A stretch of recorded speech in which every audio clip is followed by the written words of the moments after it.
Hello everyone.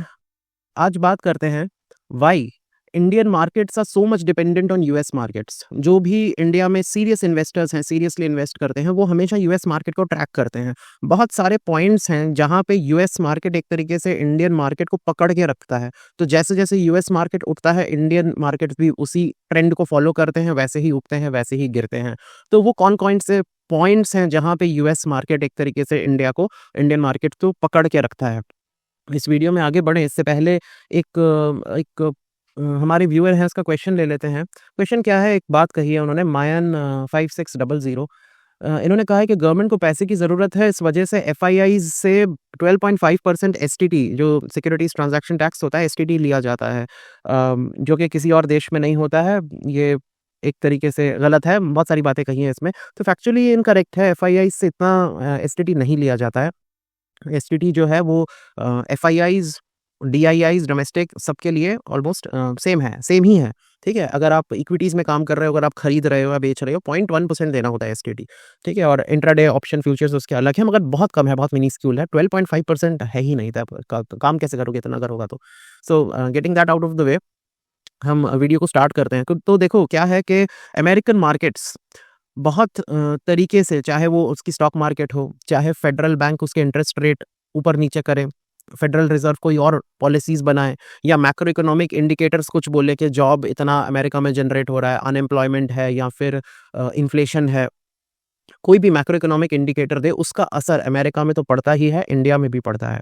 ठीक है, capital flows वहाँ से आते हैं, अमेरिका के साथ ट्रेड रिलेशंस बहुत अच्छे हैं, टेक्नोलॉजी डिपेंडेंस हमारा उनके ऊपर बहुत ज़्यादा है, ग्लोबल इन्वेस्टर सेंटिमेंट्स वो बनाते हैं।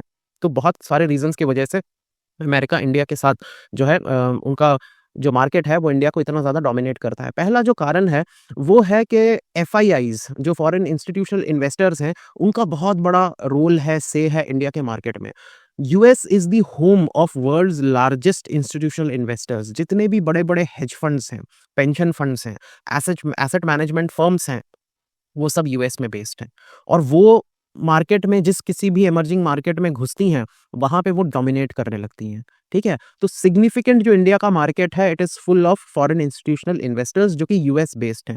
ये डिसाइड करते हैं कि यूएस के इन्वेस्टर्स का सेंटिमेंट कैसा होगा, कैपिटल इनफ्लो होगा या कैपिटल आउटफ्लो होगा। कोई भी मेजर पॉलिसी शिफ्ट होता है तो सेंटिमेंट्स लोगों का बिगड़ जाता है, और कैपिटल में इनफ्लो या आउटफ्लो फ्लो में चेंजेस हमें देखने को मिल सकता है।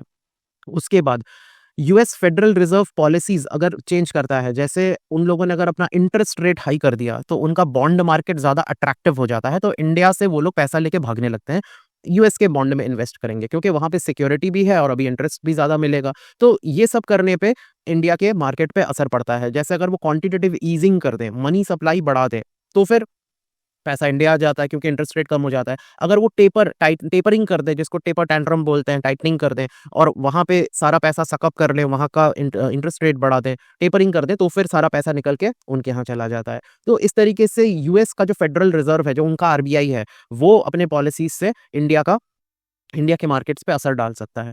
Then comes trade and economic interdependence. India के साथ यूएस का ट्रेड का बहुत ज़्यादा इंटरडिपेंडेंस है। अराउंड $130 बिलियन का ट्रेड इंडिया और यूएस करता है, जो अभी लेटेस्ट चल रहा है। उसके बाद बहुत सारे अपने इंडिया की कंपनीज हैं जो यूएस पे डिपेंडेंट हैं, जैसे आईटी है, फार्मा है, ऑटो है। तो यूएस इकोनॉमी में अगर स्लो डाउन आएगा तो ये सारी कंपनीज भी अपना माल नहीं बेच पाएंगी। ठीक है, इंडियन आईटी सेक्टर 50% उनका जो रेवेन्यू है वो यूएस मार्केट से आता है। टीसीएस बोल लो, इन्फोसिस बोल लो, विप्रो, एचसीएल, इन सब का 50% से भी ज़्यादा पैसा यूएस क्लाइंट्स के थ्रू आता है। तो कोई भी अगर वहाँ पे प्रॉब्लम होगा तो ये कंपनीज की अर्निंग्स कम हो जाएंगी, और यही कंपनीज बहुत ज़्यादा शेयर रखती हैं अपने इंडिया के मार्केट में। उसके बाद यूएस अगर अपना पॉलिसी चेंज कर दे वीज़ा के ऊपर, H1B वीज़ा के ऊपर, तो इंडिया की कंपनीज का वहाँ पे ऑपरेट करना मुश्किल हो जाता है, क्योंकि इंडिया से काफ़ी लोग जाके वहाँ पे काम करते हैं इन कंपनीज के लिए। फिर फार्मा सेक्टर है, सन फार्मा है, डॉक्टर रेड्डी है, सिप्ला है, ल्यूपिन है, ये सब कंपनीज यूएस के हेल्थ मार्केट को बहुत ज़्यादा जेनरिक ड्रग या और टाइप के भी ड्रग्स हैं सप्लाई करता है। अगर यूएस एफडीए अप्रूवल्स की पॉलिसीज चेंज करता है, कुछ रेगुलेशंस चेंज कर देता है, यूएस अपने हेल्थ लॉस चेंज कर देता है, जैसे ड्रग प्राइसिंग पॉलिसीज अगर चेंज कर दे, तो इन फार्मा के रेवेन्यूज में बहुत ज़्यादा फर्क आएगा और स्टॉक मार्केट में इसका असर देखने को मिलेगा। उसके बाद अगर आप चार्ट देखो ना, ग्राफ देखो तो निफ्टी 50, सेंसेक्स ये सब एक तरीके से मिरर करती हैं डाउ जोन्स और S&P 500 या नैस्डैक बोल लो, इनके मूवमेंट को। ये ऊपर जाती हैं तो ऑलमोस्ट ये भी ऊपर जाती हैं, वो नीचे आती हैं तो ऑलमोस्ट अपने वाले भी नीचे आते हैं। तो ये कारण है क्योंकि जो ग्लोबल इन्वेस्टमेंट स्ट्रैटेजीज हैं वो एक तरीके से यूनिफॉर्म है, एल्गोरिथमिक ट्रेडिंग शुरू हो गया है, बहुत प्रोमिनेंट है। तो इस वजह से एक स्पिल ओवर इफेक्ट हमें देखने को मिलता है। यूएस के मार्केट में कुछ होता है तो उसका स्पिल ओवर इंडियन मार्केट्स में होता है। यूएस मार्केट में अगर क्रैश होने लगे तो इंडिया में भी सिमिलर टाइप के डिक्लाइंस हमें देखने को मिलते हैं due to panic selling and global risk aversion. ठीक है, अगर वहां के मार्केट्स गिर रहे हैं तो यहाँ वाले भी सोचेंगे जब यहाँ वहां का गिर सकता तो यहाँ का क्यों नहीं गिर सकता, तो बेचने लग जाते हैं। तो इसको ग्लोबल रिस्क अवर्जन बेच बोलते हैं। उसके बाद यूएस में बहुत सारी ईटीएफ्स हैं, एक्सचेंज ट्रेडेड फंड हैं, म्यूचुअल फंड्स हैं, जो कि इंडिया में अपना पैसा लगाती हैं। अगर वहाँ के ईटीएफ होल्डर्स ने अपना पैसा रिडीम कर लिया, निकाल लिया, तो फिर यहाँ पे सेलिंग प्रेशर बढ़ जाता है, क्योंकि उनको मैच करना होता है ना कि वहाँ के ईटीएफ के लोगों ने कहा कि अभी हमको पैसा चाहिए, वापस करो। तो जिन लोगों ने ईटीएफ्स ने, म्यूचुअल फंड्स ने इंडिया इमर्जिंग मार्केट्स में पैसे लगाए थे, तो उनको पैसे निकालने पड़ते हैं। तो इंडिया में एक सेलिंग प्रेशर हमें देखने को मिलता है। फिर कुछ ग्लोबल इंडिसेस हैं, एमएससीआई, एफटीएसई, वहाँ पे इंडियन स्टॉक्स को भी रखा जाता है। तो इंडियन स्टॉक्स वहाँ पे इंक्लूडेड हैं कि उनको एक्सक्लूड कर दिया जा रहा है। उससे भी अपने इंडिया का जो ये पर्टिकुलर स्टॉक्स हैं and indirectly our stock market is impacted कि किस स्टॉक को, इंडियन स्टॉक को ग्लोबल इंडिसेस में जगह मिली है या नहीं मिली है।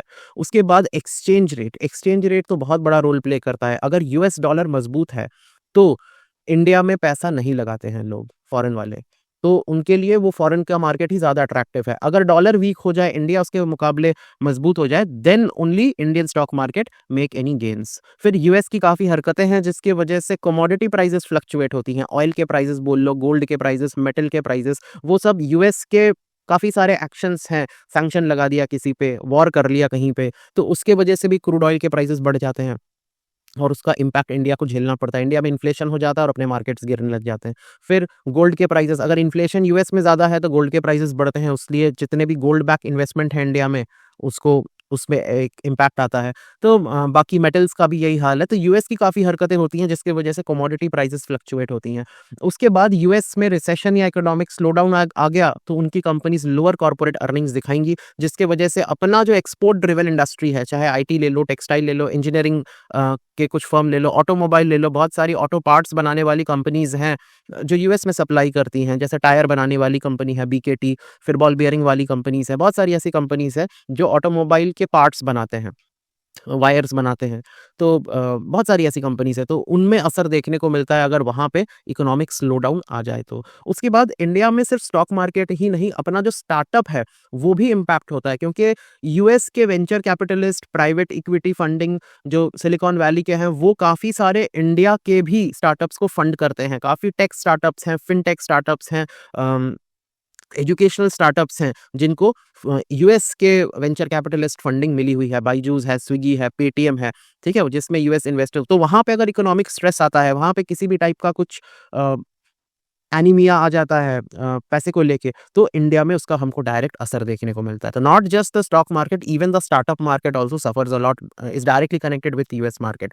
फिर जियोपॉलिटिकल इवेंट्स तो है ही। अगर यूएस चाइना का ट्रेड वॉर शुरू हो जाए, अभी देख के तो लग नहीं रहा है कि यूएस और चाइना में ट्रेड वॉर चल रहा है, लग रहा है यूएस सबसे ही लड़ने के मूड में है। वो यूरोप हो, कनाडा हो, मेक्सिको, चाइना हो या इंडिया हो। चाइना के साथ तो रिलेटिवली कम लड़ रहा है, इंडिया के साथ रिलेटिवली ज़्यादा लड़ रहा है। हर जगह पे जब मोदी जी गए थे तो इंपोर्ट, कार की इंपोर्ट में रेट कम करवा दिए, इंपोर्ट टैक्सेस कम करवा दिए, इधर-उधर जहाँ से वो हो सकता है, और इंडिया भी कई किए जा रहा है कम, बिकॉज़ नाराज़ ना हो जाए ट्रम्प, तो इंडिया भी बात मानने जा रहा है। तो एक तरीके से लग रहा है जैसे इंडिया पे ही वो ज़्यादा गुस्सा है ट्रेड वॉर के मामले में। तो India, global supply chain effect हो जाती है। हाँ, अगर चाइना से कंपनी उठ के इंडिया में आती है तब इंडिया के लिए फ़ायदेमंद है, बट अभी जो चीज़ें चल रहा है, लग तो नहीं रहा है कि इंडिया के लिए कोई बहुत फ़ायदेमंद है, अनटिल एंड अनलेस इंडिया को बार्गेन में कुछ अच्छा मिले तो। फिर अ फेडरल गवर्नमेंट के ऊपर काफ़ी काफ़ी टाइम पे आप देखोगे कि डेट सीलिंग लग जाता है कि वो कितना पैसा, उनकी जो सेंट्रल गवर्नमेंट है कितना पैसा उधार ले सकती है रिजर्व बैंक से खर्चा चलाने के लिए।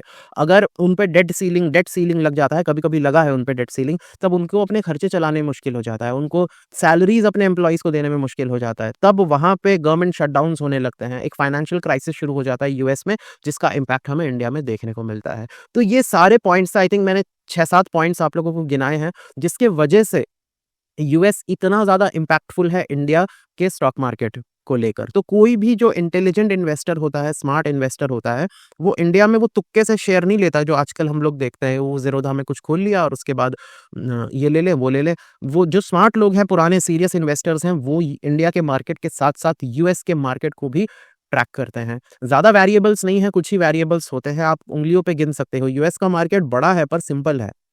यूएस में उनका फेड है, एसईसी है, यूएस कांग्रेस है, देन 3-4 उनके जो टॉप के एंटरप्रेन्योर्स हैं, Warren Buffett, Elon Musk, Jeff Bezos, उनकी बातें हैं। सिलिकॉन वैली है, प्लस उनका जो मेन स्टॉक मार्केट है वो तो है ही। यही कुछ 8-10 इंस्टीट्यूशंस हैं जो यूएस मार्केट को अफेक्ट करती हैं और इनडायरेक्टली इंडियन मार्केट को अफेक्ट करती हैं। तो जो लोग भी मार्केट में काम करते हैं, इन्वेस्टमेंट करते हैं, वो यूएस में ये 8-10 जो वेरिएबल्स हैं, उनको रेगुलर बेसिस पे ट्रैप करते रहते हैं ताकि इंडिया में उनकी जो इन्वेस्टमेंट है वो बेटर हो सके। सो आई होप आपको ये वीडियो अच्छा लगा होगा, कुछ इन्फॉर्मेशन मिला होगा।